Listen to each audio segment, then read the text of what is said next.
welcome. I'm Jessie Walters from Charles Rutenberg. I'm here today just to talk to you guys about rentals. I know a lot of you ask me, especially in the market right now, should I sell or should I just rent out my my significant, like my actual homesteaded residence, turn it into a rental? And we've kind of gone over the pros and cons on doing that.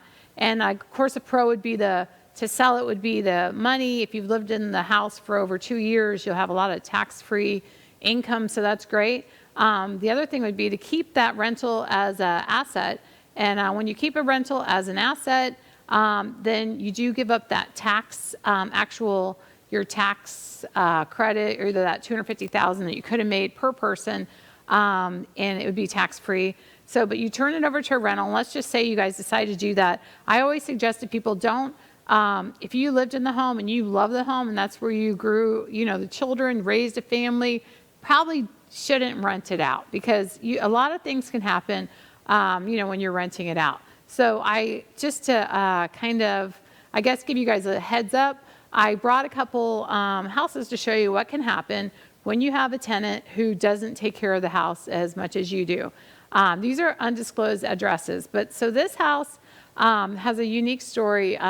The gentleman who lived here, he was a real nice guy, and he decided that he was just going to turn the keys in and leave the lease early. I met his mom there. They handed me the keys, and the whole house was vacant. There was some garbage in the actual carport area. You can see a little carport there. Anyway, what happened was, there's the garbage. Okay, what happened was, his girlfriend decided that she would move back into the house that evening. So she opened all the garbage bags to check for her things. So these were closed garbage bags. And the tenant did give me money to dispose of the garbage. But when we came back, we noticed that all the garbage bags were all opened up, which was a strange thing. We didn't know at this time that the gentleman, his girlfriend, had broke into the house and took all her stuff out of the garbage and then brought it back into the house. Now, you're dealing with people that probably aren't like mentally, a lot of people aren't going to take the energy to smash back windows, crawl into a house, and actually to move back in. So this stuff I would say is extreme. And of course, this home is like 1,000 square foot home. It's 2-bedroom, 1 bath. And she went in and there was no electric on. So this is just her just kind of, I guess, fumbling around in the actual house and stuff like that. So we had drug the actual stove out. There's more pictures on this one, but I don't know if they came through. Oh yeah, there it is. Okay, so this one, I had a discussion with her. So she was a squatter. And I asked her, so you got into the house through the back window, and she crawled in the back window, and she pulled a mattress in out of the garbage. Well, anyway, long story longer, we had called the police because there's an unknown person in the house, not knowing that she got mail to the home. And as soon as they get mail to the home, then it's now their residence, and now they can't, you can't evict them, and you cannot call the police to get them out. You have to do what they call as an unlawful detainer. In other words, I didn't know her, and she's moved into the residence, has mail. So as soon as the police come in, they all SWAT in. There's like 6 of them, and I'm sitting in my car across the street because I don't know, there's someone in this house. I was kind of shook up a little bit. Who is this lady? The police SWAT in, and then she pulls out mail, and then at that point, the police say you can't have her out. She has actual mail going to this address. This is her address. You're going to have to go through the court system, and then I discover the word of the unlawful detainer, what it is. So basically, she had smashed in the windows, and I asked her, when I spoke with her, I said, if you were trying to obtain, to try to get in the house, why would you have to smash all the windows? Why wouldn't you just smash one window and go through the house? But she smashed all the windows to get in the house, and it just didn't make any sense. So I guess maybe she was angry her boyfriend left. I don't know, but she had some different issues going on, and did sleep on a mattress with no electric and no water in the house for the 30 days it took to get her out. And if anyone needs tips on unlawful detainer, I'm a professional at that now, but it was quite a mess. And there was a dumpster, and it was, oh gosh, it was terrible. It was a terrible experience. But anyway, unlawful detainer cost about $300. And they do have a person who is a Pasco County representative, and they serve the person with unlawful detainer. They have to show them their badge and get the actual person and hand it to them. It can't be like the 3-day notice with your where you're posting it for an eviction. Unlawful detainer, when you have squatters, they have to hand that to the person. So anyway, eventually got the lady out. House looks good now. It doesn't even look like the same house. Nice new tenants in there. We did get her out, and she was on her way. She was moving to another place, and it was quite a fiasco. So we have another property. This is all nightmare rental properties. So this property, it's boarded up, and there was a shed. This was actually after so this shed on the right was living quarters for squatters. And for some reason, it sounds crazy, but they never went in the house, but they made that shed had lights hanging from it. They were getting electric from the back. I guess they were friends with the neighbors back there. They had electric. As you can see, they had some decorations there. And this is all the stuff that they had collected, and had a burn pile, which they were like burning stuff in the yard. And that one was the lady, there was a mattress, there was the whole, like a living room inside of there, believe it or not.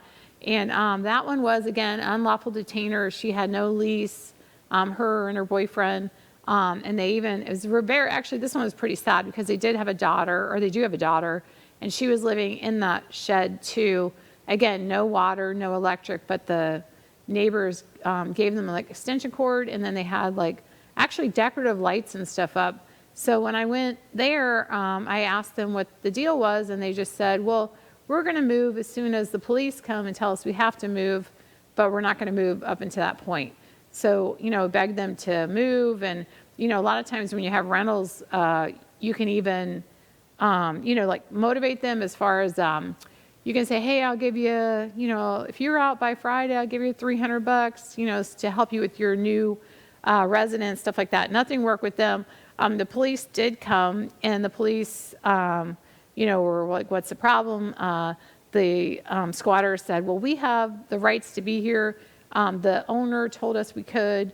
And at this one, the owner had said that they couldn't, that they just kept repeating that over and over. Long story short, the police, that was downtown city, Newport Richey. The police were very compassionate with them, and she said she was sick, and she was trying to find a place, and she was delayed until they seen a crack pipe laying close to the shed. And at that point, they told her she was going to get arrested. She had about 2 minutes, which they timed, and they had to go. And so they left. And then the next day, in the evening, they apparently, we had gotten a dumpster. We cleared out the whole area. Area was clear. And if you're doing cleanup for rentals, obviously the people that do the cleanups have heavy gloves on, heavy boots on, like, because if people are drug using, and you have to think like, someone's living in a shed, so they probably are on some type of medication, because most people in Florida, 100 degrees, are not going to live in a shed. But anyway, so you have to make sure you have gloves and shoes, so that the needles, if you step on it, you don't want to get sick because of somebody else's bad decisions. So anyway, so they cleaned it all up, and there's a nice new tenant in there now. The property looks great. Doesn't even look like the same property. In fact, if the tenant seen it on here, he'd probably be like confused, because it turned out to be such a nice property.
So then I have another property. This one's a great story. You guys are going to love this one.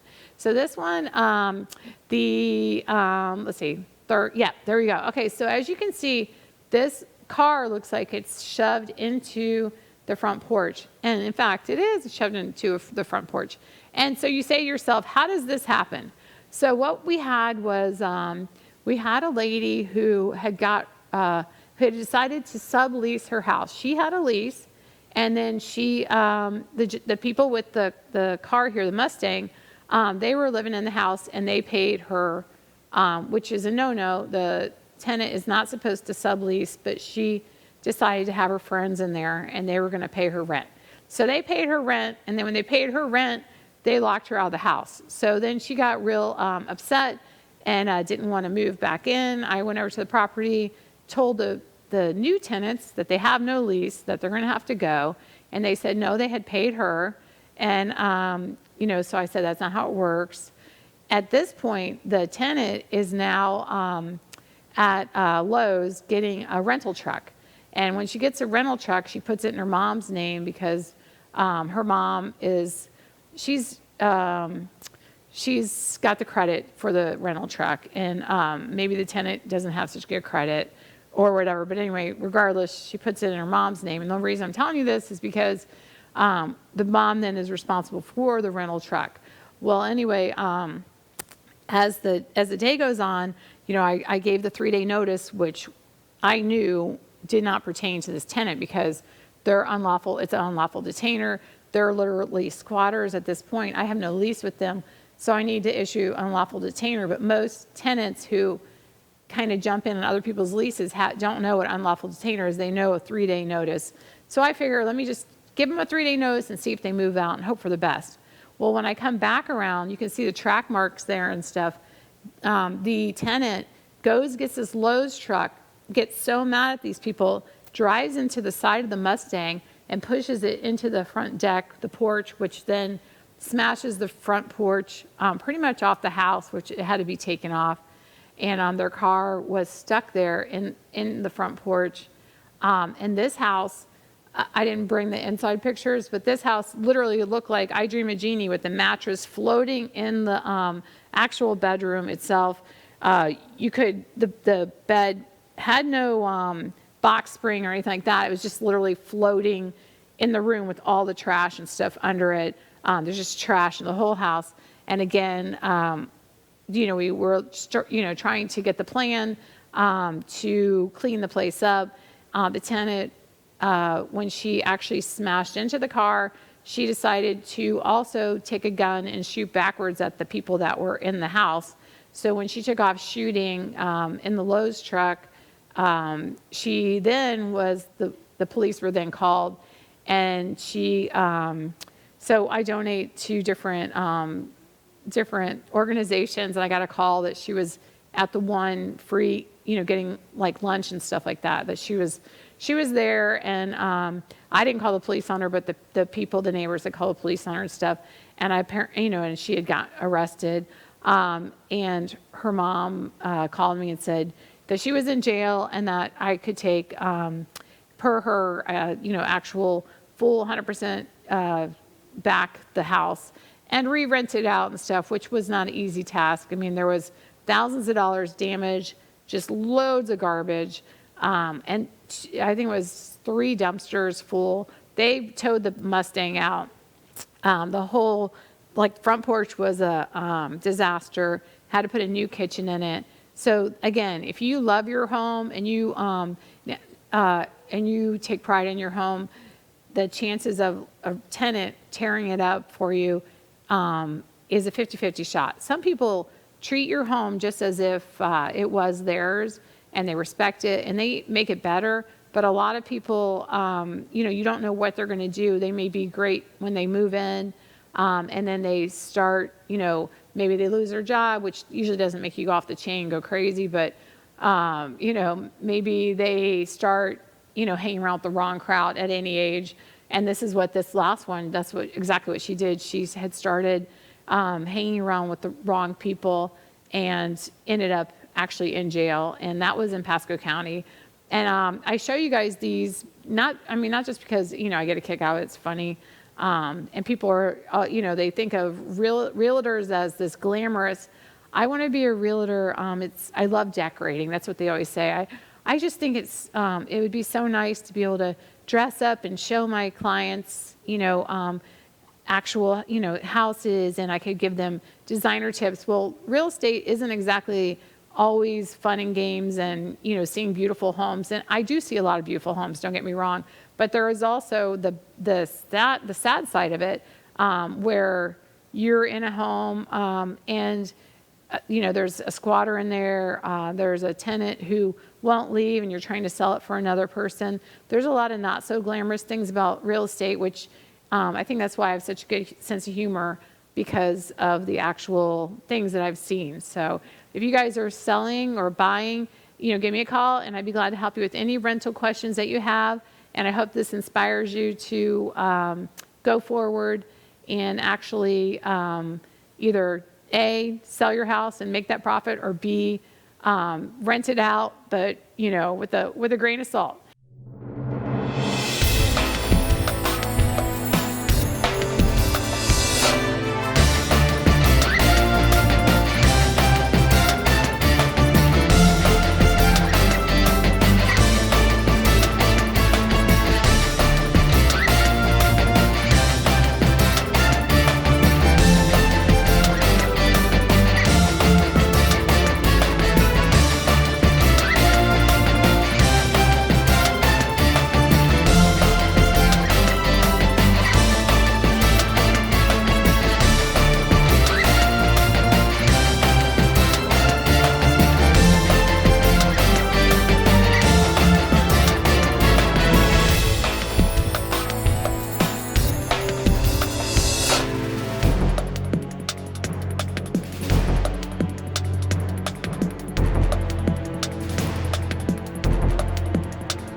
So let's talk about new listings, because I know a lot of you are still looking for homes.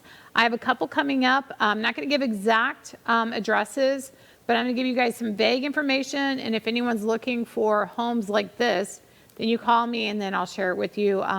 So I have one 2-bedroom, possible 3, 1 bath in Port Richey. It's going to be around the $250 mark, $225. That's going to be Regency Park. Fixer-upper, needs carpeting, might need paint, might need a roof, but somewhere around on the lower end of the market on that one. That's going to be coming soon. I want to say, and we just were talking about squatters and evictions and stuff like that. So they're dealing with some things like that over there. So that's going to take probably at least another 30 days. And then we have one coming up in Veterans Village. Some people call it Seven Springs. So that's in Trinity, Newport Richey area. That's going to be a 2-bedroom, 1 bath. And again, it's going to be around the 250 mark. So these are great opportunities for houses below 300, which you don't really see a lot of them right now. So, basically these will be really sought after. And then I also have, so the one in Veterans Village, I believe we're going to have, Veterans Village has, I think, a small flood insurance premium that's paid yearly, but the area is real nice as far as schools and stuff like that go. They just changed a lot of the school lines, but you have better, A-rated schools right there in that area off of Seven Springs Boulevard.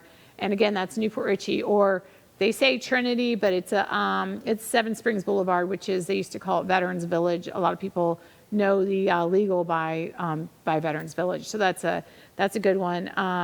And then I have another one coming up. It is a two, and it is on the golf course in Beacon Woods. We're talking about rentals. This home you have to own 2 years prior before any rental. So this one's going to be probably close to the 300. New kitchen, new flooring, fresh paint, move-in ready, great view of the golf course, and that one's going to be around the 300 mark. Again, that's a 2-2, and that's a great opportunity. That one I should be getting within the next 2 weeks. Just waiting for the seller to actually get some things done there, and she watches the show, so we're listing soon.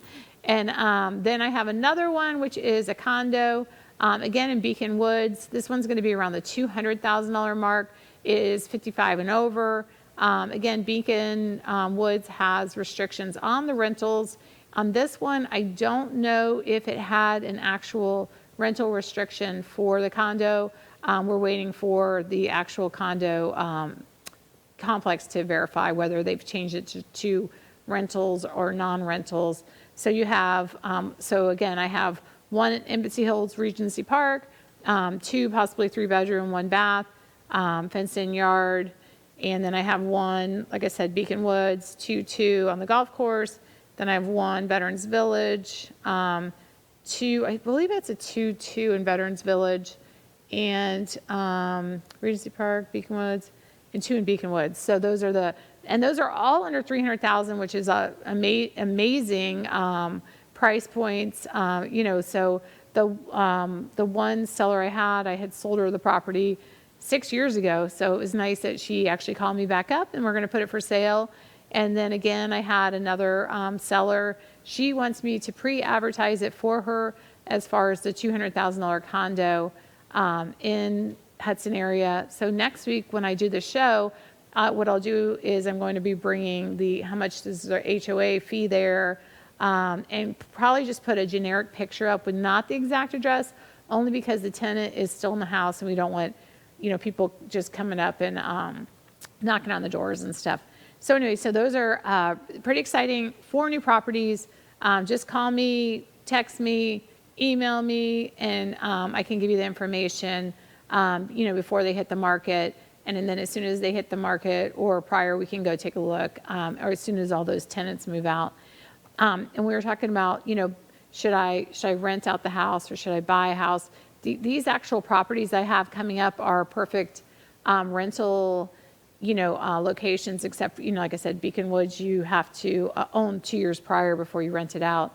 But the other Veterans Village is very sought after for rental area, because they don't have a really high restriction for the HOA in that area. So in other words, it's a kept area, but because they don't have that restriction, there's no rental restrictions either. So you can rent it out. Most of the houses, everybody takes, pretty good care of them. And like I said, there's a flood area and stuff in there too, which I have to go out today and check, am I in a flood zone, am I not in a flood zone? But I believe that we will be in a flood zone there. So if you're buying or selling or you want to list too, there is still a shortage in the actual Tampa Bay area. And,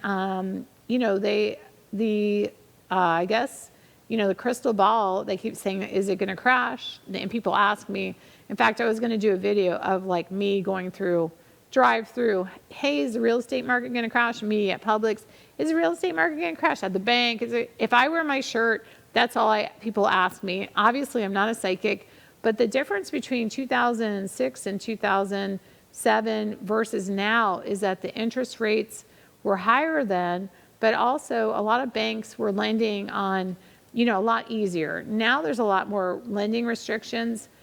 So when people refinance with the equity in their houses, the interest rates are 2% and 3%.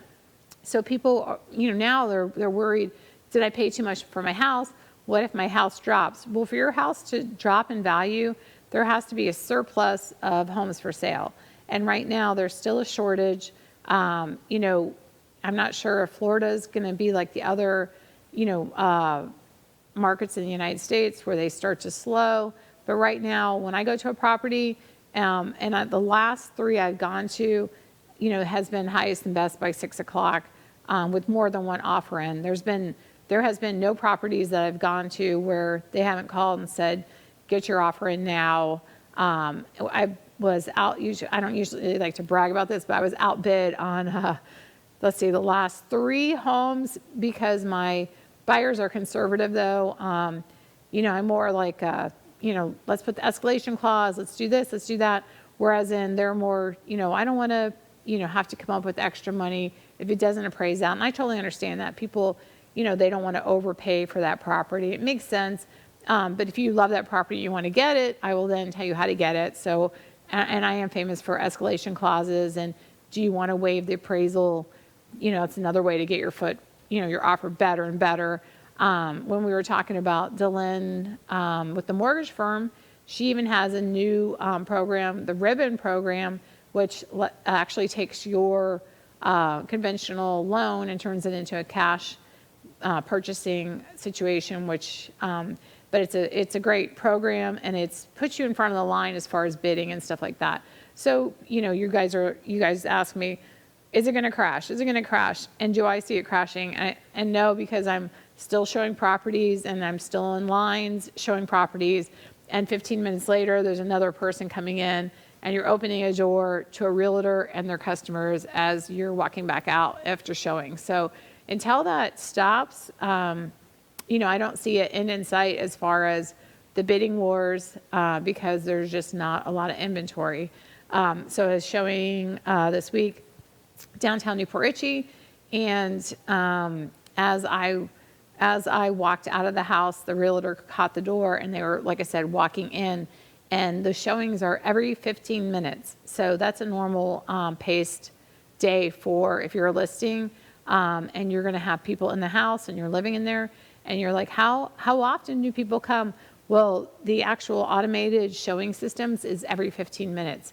So you're going to have a full house every 15 minutes. So I usually tell my sellers, to go out for the day, go shopping, go to the mall, have lunch, come back real slow, because the first day on the market, depending if you're under the $300,000 price range, you are going to have a full house. If you're under the $600,000 price range, you're going to be probably one on the hour every hour. So that's the average. So until there's not a shortage, we're not going to have we're still going to have the open houses on the Saturday, the bids due by the Sunday.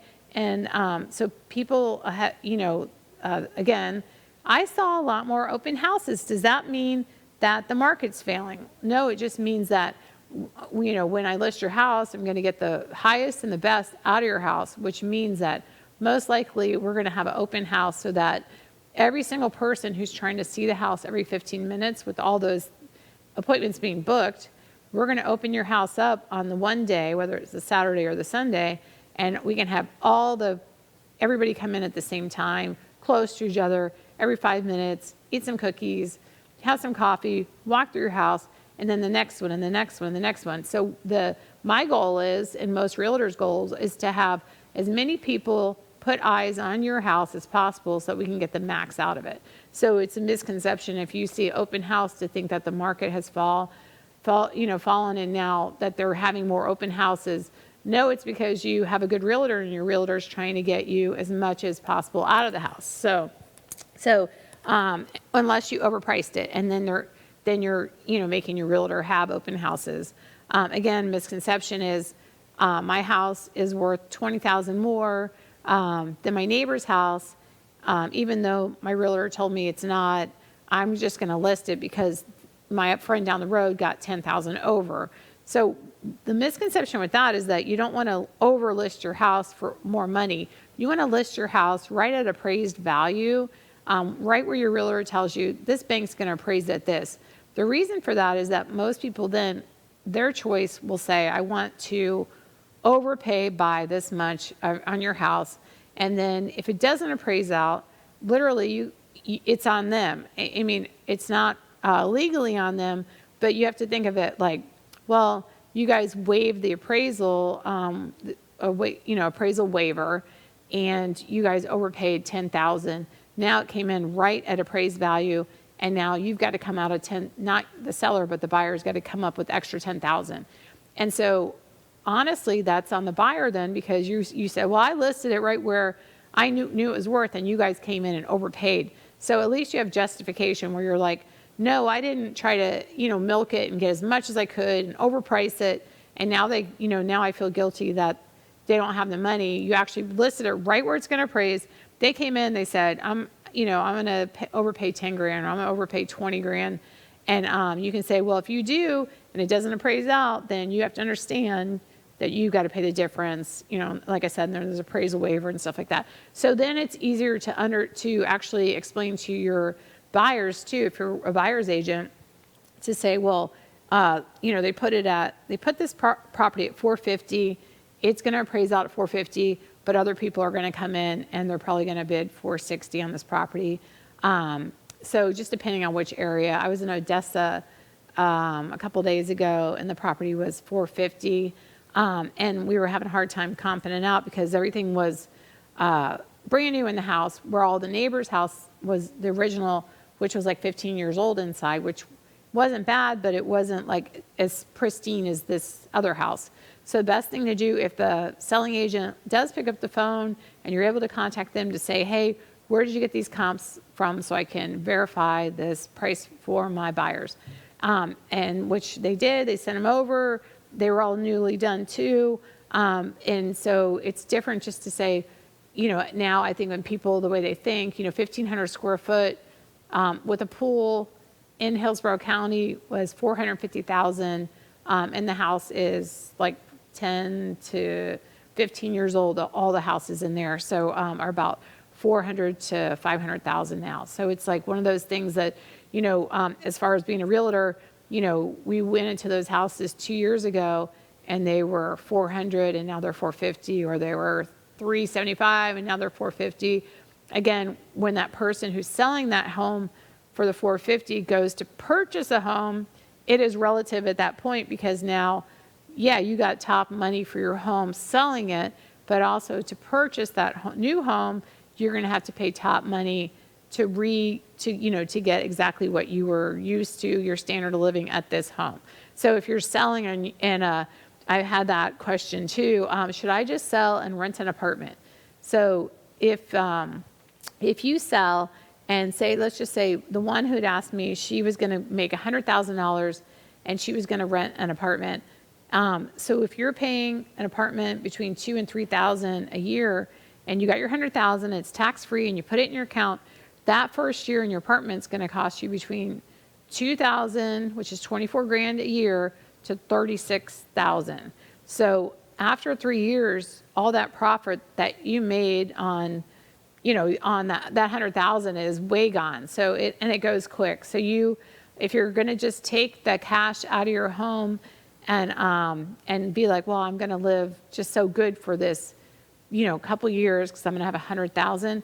Unfortunately, 100,000 does not go far. And that's up to you if you want to take the equity out and try to find a cheap rental. But again, when we're talking about rentals, even though there are some people that have bad experiences with them, right now, rentals, top of the market again. And what that means for you guys is that there are actual bidding wars on rentals, and I've had people, I'll pay you a whole year in advance. That's what I'm, so they could get the rental. I just sold my house in Las Vegas, but I'll pay you a year in advance here to prove to you that I'm a good tenant, or I'll pay you so much extra. You have it at $1,450 a month. I'll give you $1,500 if you pick me. And so it's literally a lot of areas, not all areas, but a lot of areas are doing highest and best on the rentals too, which means, again, that there's a shortage on the properties, which is pushing the prices up on the rentals, and it obviously has pushed the price up on the actual purchases. So it's not a bad thing as far as, our valuations. People are excited. They had a house that was 300 and they're like, now my house is worth, $500,000, and they feel great about it. I don't suggest people to go max every cent out of their house. Obviously I don't sell mortgages, so your mortgage lenders say, it's a great time for you to take the equity out of your home. The only thing is that when you do that, if you've already paid 15 years on your 30-year mortgage, you start that 30-year mortgage over again.